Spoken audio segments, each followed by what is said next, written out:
kú dédé àkókò yìí o gbogbo ẹ̀yin olólùfẹ́ Jígí Alára ìkànnì kẹrìnlélógún tó fìdí pagbá sílùú Ìbàdàn nípínlẹ̀ Ọ̀yọ́ níbi táwa ti máa ń ka ìròyìn gẹ́gẹ́ bí àkọlé ìtàn níbi tí àwọn òkè ti sọ irọ́ di ọ̀rọ̀ ká tó rọ̀rọ̀ sọ torí pẹ̀lú mi sí Odùduwà ó ní gbogbo ìròyìn tó ń jáde lẹ́nu wa orúkọ ọmọ báyìí nìjánu ọmọ okùn tẹ́rí yẹn nìjánu ẹ̀sìn Imam Abdulwaheed òun náà lórúkọ tèmi jẹ́ o akínyìn gbogbo ẹ̀yin olólùfẹ́ wa tẹ́ẹ̀lé mọ́ tẹ́tí bọ́ ìkànnì Jígí Alára tẹ́ẹ̀lé mọ́ wò wá ojú tẹ́ fi ń wò wá kò ní fọ́ o etí tẹ́ fi ń gbọ́ wá kò ní di èwo la tó mú wá fótò ní ẹ̀tọ́ máa bá wa ká lọ.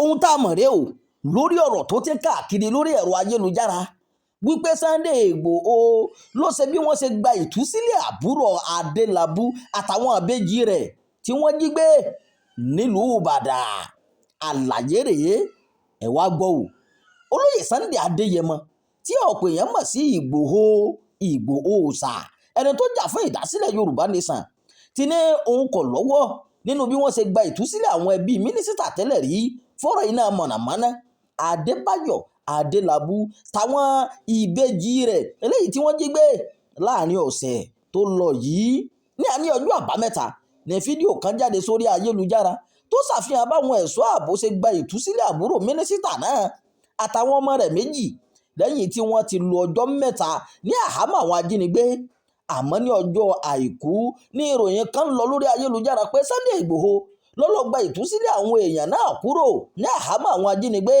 àmọ́ Sunday Igboho tí wọ́n jáde síta pé òun kò lọ́wọ́ nínú bí àwọn èèyàn náà ṣe kúrò ní àhámọ́ o àti pé ìròyìn òfegè ni àwọn kan ń gbé kiri lórí ayélujára. Ìgbòho ní fífi orí àṣeyọrí náà sọ òun jẹ́ títa àbùkù àwọn ẹ̀ṣọ́ ààbò tí wọ́n ń ṣiṣẹ́ takuntakun láti gba ìtúsílẹ̀ àwọn èèyàn náà tí wọ́n sì mú méjì balẹ̀ nínú àwọn ajínigbé náà o àfọ̀mọ́ tí Ìgbòho ṣe yìí ló ń wáyé lẹ́yìn tí sọ̀rọ̀sọ̀rọ̀ orí móhùnmáwòrán kan Rufai Oseni gbé sójú òpó X rẹ̀ pé Sunday Igboho lọ́mọ bí wọ́n ṣe gba ìtúsílẹ̀ bíi Adébáyọ̀ náà Sunday Igboho ti jáde o ó ní kò sẹ́ni tó jọ ọ́ ìròyìn fún ti àkókò yìí kò ní jù báyìí lọ ẹ má gbàgbé láti máa darapọ̀ mọ́ ìkànnì yìí ẹ máa bá wa pín ká ẹ máa fi èròǹgbà yín sábàlá àríwísí ẹ ṣeun bí ẹ ṣe ń tẹ́tí gbọ́ wá. Jígí Alára. Bàbá ló gudu. Èmi ní kí n wá ṣàlàyé fún yín pé àwa ti ń lọ ni èmi àti ìyàwó mi a ti ń lọ òun ni wá ṣàlàyé fún yín. Ó ti jáde ooo. Bàtà bàbá mi ni. Bàtà bàbá ẹ̀. A retí láti ìjọ ẹ̀. Ṣé ti pín ogún bàbá yín? Ọ̀rọ̀ pé wọ́n pín ogún bàbá mi kó wà ní bàtà bàbá mi tó fẹ́ ṣò ní Jígí Alára TV. Ó ti jáde sórí YouTube ooo. Ó ní lọ sọ. Ṣé ní pọ́n ṣe ń gbogbo aláyé.